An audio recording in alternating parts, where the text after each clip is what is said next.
Oke, baik. Sebelumnya, Assalamualaikum warahmatullahi wabarakatuh.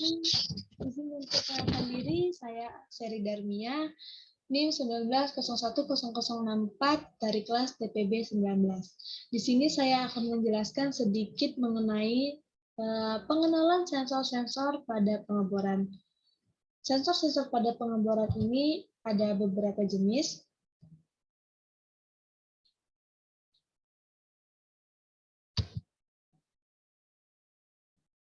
Yang pertama yaitu Shot in Casing Pressure atau SICP. SICP ini memiliki fungsi menghitung Matweight Kilwell bila terjadi gas kick atau blowout.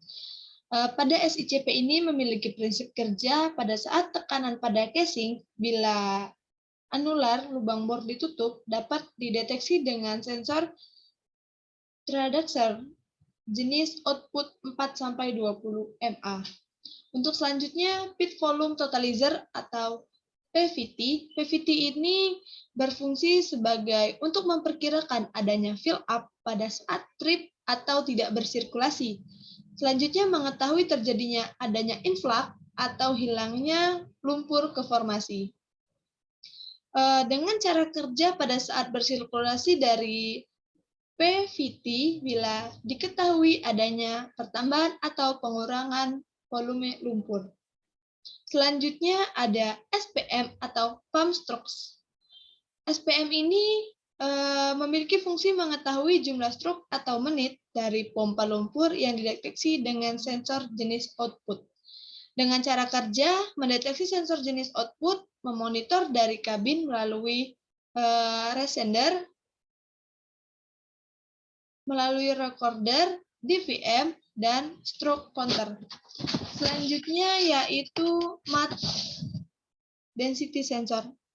Mass Density Sensor ini menghasilkan Matweight out dan in. Dengan prinsip kerja, sensor terpasang dari posom beli untuk Matweight out dan Matweight in dengan pengaruh lumpur terhadap membran yang terpasang pada sensor. Selanjutnya ada temperatur sensor. Di temperatur sensor ini untuk cara kerjanya sama dengan mass density sensor dan juga untuk fungsinya sama. Tetapi di temperatur ini dia untuk mengetahui temperatur yang terjadi di dalam tangki atau di saat pengeboran itu berlangsung. Selanjutnya ada gas trap atau degasser. Degasser ini berfungsi untuk mengeluarkan gas dengan cara kerja mengaduk lumpur dengan agitator agar gas dalam lumpur keluar dan dihisap oleh vakum pump untuk dianalisa oleh gas analiti searchatografi maupun CO2 detektor. Selanjutnya yaitu hook load sensor. Hook load sensor ini mengetahui parameter hook load, slip status, WOB, bit depth, dan depth. Seperti yang ada di gambar, ini adalah bentuk hook load sensor dengan cara kerja mendapat tekanan saat drilling line, mendapat beban, dan tekanan ditransferkan engineering interface. Selanjutnya yaitu torque sensor. Torque sensor ini yaitu meja putar. Meja putar ini atau torque sensor ini memiliki fungsi mengetahui hasil atau jumlah parameter torque. Dengan cara kerja pressure producer yang mendapat tekanan saat pipa diputar, tekanan tersebut akan ditransfer ke engineering interface sebagai arus listrik. Selanjutnya ada sensor flow in. Sensor flow in ini mengetahui parameter flow in dan parameter flow out dengan cara kerja dengan menggunakan potential meter. Potential meter sambung dengan pedal. Pedal akan naik turun bila ada cairan lumpur melewati flow line. Seperti pada di gambar ini adalah gambar-gambar hook load sensor, Turkey sensor, sensor flow in. Selanjutnya yaitu standpipe pressure. Standpipe pressure ini berfungsi sebagai untuk mengetahui parameter SPP atau standpipe pressure dengan cara kerja sama dengan pressure trendice yang mendapat tekanan saat pemompaan melewati standpipe. Di sini ada gambar. Nah, gambar dari standpipe pressure yaitu pada yang ada kotak berwarna biru, yaitu pengenalan sensor-sensor pada kilang produksi. Pengurangan level fluida di suatu industri mempunyai variasi yang cukup luas, mulai dari bentuk yang sederhana, tipe mekanik, elektronik, hingga metode radiasi nuklir dan ultrasonik. Pemilihan metode menggunakan level haruslah sesuai dengan aplikasi yang dibutuhkan. Sensor pada kilang atau tangki itu terbagi dari beberapa jenis. Yang pertama, magnetic switch. Magnetic switch ini sudah dilihatkan atau sudah ditampilkan pada gambar. Itu terdapat pada beberapa jenis lagi atau beberapa nama-nama lagi, misalnya plunger, fall-in coil, hold-in coil, terminal C, terminal 30, contact plate, return spring. Nah, di magnetic switch ini yaitu mengatur arus ke dalam field coil atau kumparan, mengalirkan arus dengan pemilih arus listrik lebih kecil. Selanjutnya ada float switch. Float switch ini mengontrol pompa, mengontrol level permukaan cairan di wadah penampung dengan cara kerja sebagai alarm untuk memberikan suatu pengingat atau memberitahukan pengguna jika suatu tangki tersebut sudah hampir penuh.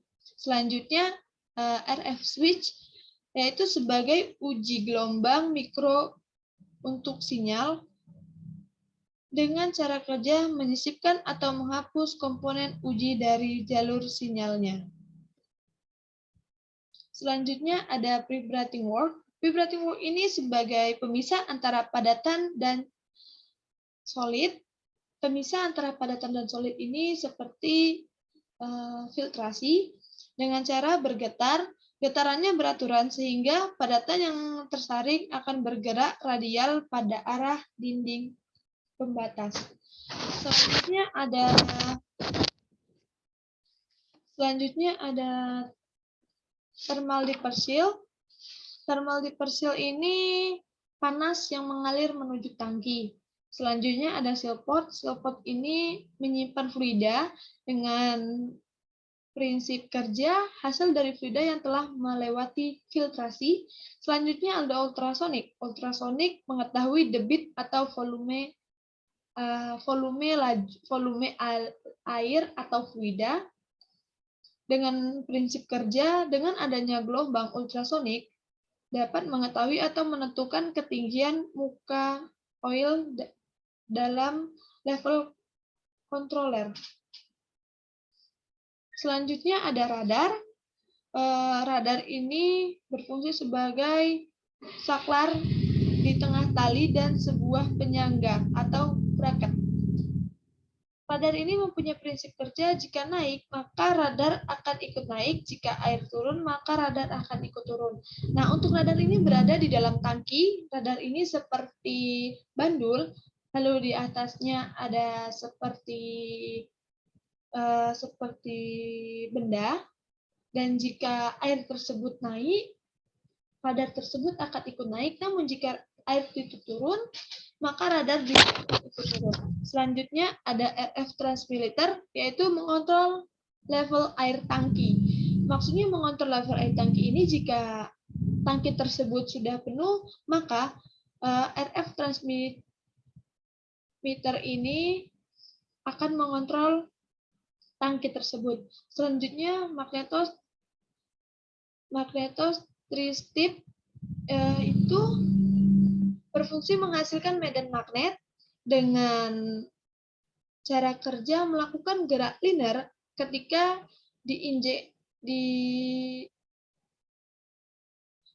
ketika dieksitansi oleh medan magnet.